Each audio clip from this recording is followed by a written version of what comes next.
I will speak on two angles: legal angle, political angle, and if possible, emotional angle. First, the president has powers to declare emergency to restore security. That power we are not contesting is clear under Section 305. Whether there have been enabling environment that warrant the declaration is a subject of debate. Yes. But the president does not have power to suspend a democratically elected governor, deputy governor, and a democratically constituted House of Assembly, despite our differences. Neither does the president have powers to appoint an administrator. Listening to the president saying, I hereby appoint that, I say, where are you coming from? It's like somebody, because there's insecurity in the country, maybe somebody from the minute he takes over government and we're discussing on the legitimacy of it. And secondly, the president now went further, where he now, from nowhere, invoked the power that he does not have, to now usurp the powers of the National Assembly under Section 11 to make laws when the State Assembly breaks down and they cannot make laws. That Section 11 sub 4 said in a situation where the State Assembly cannot function, for whatever prevailing reason in that state, we make the law, we make the regulation. But the president now insulted us by bypassing that our constitutional power and then saying that the Federal Executive Council will ratify the resolutions made by the administrator. Who is the administrator? It's unknown to law. So how does he make regulation? And we're talking about the people of a state, a sovereign arm of the federating unit, not an arm of the federal government. This proclamation is coming should come before the National Assembly. So what should we expect? For me, I can only speak for myself. Of course, I will oppose it. I will oppose it because, one, the president have no powers to suspend a democratically elected leader from office. Even under that section that gives us power, under 11, to make laws for the governance of a state where the State Assembly cannot work, forbids us from removing the governor or the deputy governor. Because a governor holds a sacred sovereign mandate that comes directly from the people, that can only be taken by impeachment or incapacitations or death. The very moment, and again, remember in 2013, when President Goodluck Jonathan declared emergency in Borno, Yoruba, and Adamawa, Tinubu was one of the people who vehemently resisted it and said that it is a dangerous trend that portends danger for democracy and that is diabolic. And because of that, he opposed it, even when the governors of that state, including his VP today, Shetima, was the governor of Borno State, he was in office. So we are saying that if you allow a president to wake up, a democratic president, who used to be a Democrat, suddenly inviting the military to take control of a government of a state undemocratically because he declared an emergency. Okay, today, is there a crisis in Rivers now? Are people dying on the street? Is there imminent danger? That we saw smokes from one pipeline that we didn't see whether it was broken. Was enough for Mr. President to rush to declare emergency? If the president wanted to be honest, he could have also told, when the governor called for a peace meeting, did those lawmakers come? No. When he went to present budget, did they open the gate? No. When he even wrote them for presentation today, did they open the gate? No. The president did not even mention those things in his speech. He was busy lambasting the governor, as if the governor is an appointee of the federal government. So that makes us have this feeling, some of us in the opposition, that is biased. And that is why we are saying it's very simple. There are certain things. If you remember the foundation of parliament all over the world after the French Revolution in 1776 or thereabout, that is about limiting the powers of the king that was in excess at that moment. That if that indeed is the power today, then there are some things we need to separate the issue. Section 305, powers of the president to declare emergency, not in that. But the president have no powers to suspend a democratically elected governor and deputy governor, and does not also have power to suspend a constitutional House of Assembly. I may not like that House of Assembly, but the president have no power to suspend them. And then the president does not have power to appoint a sole administrator. Neither does he have power to say that a democratically elected leader should be out of office for 6 months. Why 6 months? Is there war in that place? Is there bombing now going on now? There was nothing that warranted it. Of course, he should head to court. I'm not going to speak for him. But some of us believe that it should not only be tested in court, and it should also be resisted. So, for me, there's no way, even with a gun on my head, that I will vote in support of that, because I can't defend it to my children that a democratic president will wake up and suspend a democratic governor and a democratic House of Assembly, appointed an administrator, and then go further to say that the powers to make regulation, he's not donating the power. Where did he get that power to donate? That the administrator will make regulation, and that the administrator will send the regulation to him, because he is the one that runs the Federal Executive Council. Then he will make veto or ratify the regulation. So where does this leave us as lawmakers? Under Section 11, If the state assembly cannot function as a result of crisis in that state assembly, the power to make laws for that state assembly reverts to National Assembly. No, so there's no way I can vote.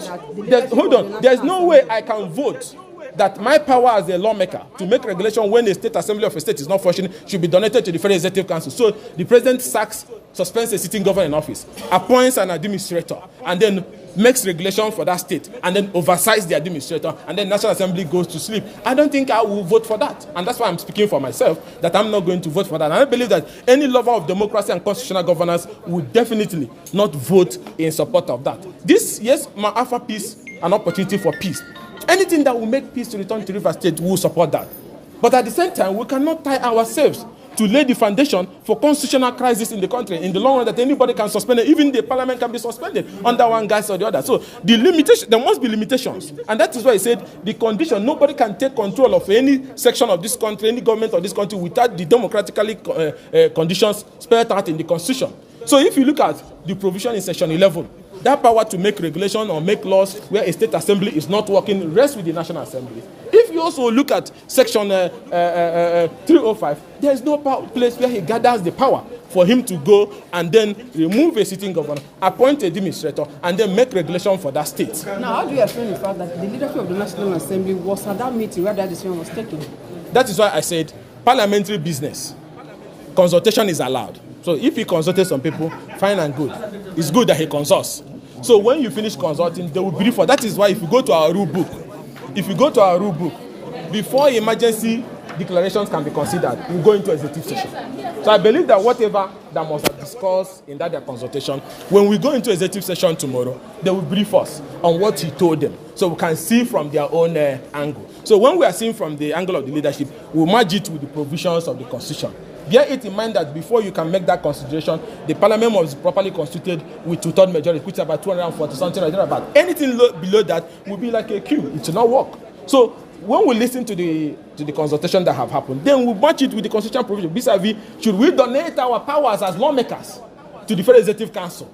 Because there's principle of separation of power. You have sacked, you have suspended something you don't have power to suspend. Are you getting me? Now you are saying that you will you will review the regulations and pass it. So where does that leave us as representatives of the people? Section 11 was very clear that if the House of Assembly cannot work, it has broken down that there's insecurity, crisis, emergency rule, we make regulation. That's why you have principles of checks and balances. But he is saying now that the regulations will be sent to him, the man who suspended, and then he will approve it for the people of Rivers State. I think that is unknown to our constitutional provision. It has never happened, but the last time it happened under Obasanjo, the Supreme Court set it aside. And that is why when Jonathan now declared it, when he was in opposition, he left the executive officers to be in there, even when there is total breakdown of some of those local governments that have been taken over. This one, there's no crisis at all. There's tension that's brewing. There's just tension. There has not been, killing and burning of things all over. Just one pipeline that we didn't even see whether it was actually broken. So we don't even know who did that. So there's nothing. Is the situation right for it? No. But if this can lead to peace, fine and good. But then it must be done in accordance with the provision of the law, which means you remove the issue of suspending an elected officer. You remove the issue of usurping the powers of parliament to make regulations and make laws in a situation where the state assembly cannot function, and then do it the right way. Because I remember he said in 2013 that this is a dangerous trend that portends great danger to constitutional governance, and that it is diabolic. That is what Tinubu said in 2013 when Jonathan declared the emergency in Yobe and Bruni. In that one, he did not even remove the governors, but the president then called it a diabolic decision. So we believe strongly that now that this decision is unfair, is unconstitutional, and that we are not contesting your powers to declare emergency, even though it is subject of debate now that what has happened in River, does it warrant an emergency? But let's say you, because of assumption and tension, you feel it should be declared. But where did you not get the power to suspend a democratically elected officer, a deputy governor, a governor, and a state assembly? Like I told you before, I may not like the state assembly, but you don't have power to suspend them. The very moment you start suspending legitimate arms of government, somebody can come and suspend you, the president. So if tomorrow somebody comes and says you're no longer the president, should we support the person because there's breakdown in law and order in Nigeria? It is wrong. There's provision laid down in the Constitution. So we feel the president overreacted on the issue because, and in all that he said, he didn't even condemn his minister. So was Fubara fighting alone? Was he fighting himself? There was a fight between him and Wike. In all the threats Wike was issuing, the tensions was brewing in every part of Nigeria. Did the president not mention it? He didn't mention it, which makes some of us in the opposition to feel that, are you biased? Because you couldn't even mention him or condemn him. You left him in his office, and then you are condemning the governor who doesn't even have power. Because to maintain pipeline requires issues of security, which the president is the commander. So it's the president's responsibility. If that pipe is broken, he failed. It's not the governor, because the governor does not have power to command the security. After all, you people have even seized the allocation of the state. You don't even have money to function. So he's managing to run the state. So that's why I feel that this whole thing, this country is not supposed to, after almost over 50, 60 years, go back to a place where a president will solve. So remember, the states are federating states in the federation. They are not an arm of the federal government. So they are part of the federation, and that's why I feel strongly that you overreacted, and that should be addressed. Thank you, sir. Thank you, sir. First, the reaction to the president's declaration. I think as a responsible leader, a step has to be taken towards resolving that impasse. As we all see, it's becoming very worrisome and becoming a threat to the democracy itself. So I think that the step the president has taken is just to ensure that we put a halt to that. I think in my view, that of course there are opinions that maybe it's against the constitution, and all of that. I'm not a lawyer. I've not looked at that, very deeply. But whatever it is, that can be tested. But a leader has to take a step, and I think that is what has happened. In terms of it coming to the House, we also expected that will happen today, but it has not happened. But I think the law also allows that can be done within 48 hours.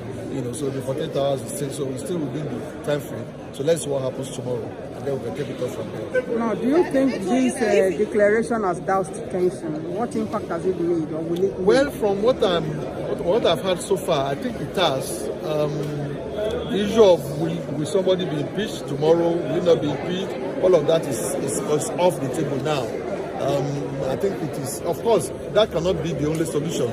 There will have to be so many other things that will happen after that. So we expect all of those consultations and amends. We expect all of those ones to start happening, and that is why there has a time frame of 6 months. So we expect that within now and those 6 months, some of those problems will be resolved, so that by the time they are getting back, hopefully after 6 months, everything should get normal. So definitely, I think we should douse tension. Did some members avoid plenary today so that there will not be quorum? No, I don't think so. I mean, you can see that there are quite a number of people there. People are actually waiting that it was going to be tabled. So I don't think there was anything about people avoiding because they are not quorum. So for the communication does not come tomorrow. Well, don't let us go into that. The law says that it must come, and I know that the president is a Democrat, and he will do what is necessary. So then, when it eventually comes, Sorry? Yesterday has been, and that it will be read today on the floor. Well, it has not come, so there must be a reason for that. I've not asked the spokesman what was responsible for that. But the most important thing is that there is no communication today. I think we should just rest it at that. Then finally, sir, will the president get to take majority from the House to support that motion? Whether the president will get majority from the House? According to the Constitution, to support it. Well, I should think so, but we have to wait for the line of debate when it is finally read. I should think so, from the point of view that the step was taken to avert the crisis that we have on our hand. If there are other reasons why anybody think that it's not proper, they will come and table it, and then it will be debated. But in my view, I think it should. So how relevant is the state of emergency? It is important. It is good, and I think it is needed for this time. Other things we can talk about it, but definitely a step needs to be taken. Already, as of yesterday morning, petrol lines, oil pump, lines have been bombed. We cannot continue along that line. So it's a step that needs to be taken. I think it's been taken. What comes after that? Let's wait till tomorrow. Then we'll Thank you very much. My name is Ebuka Obi. Thank you.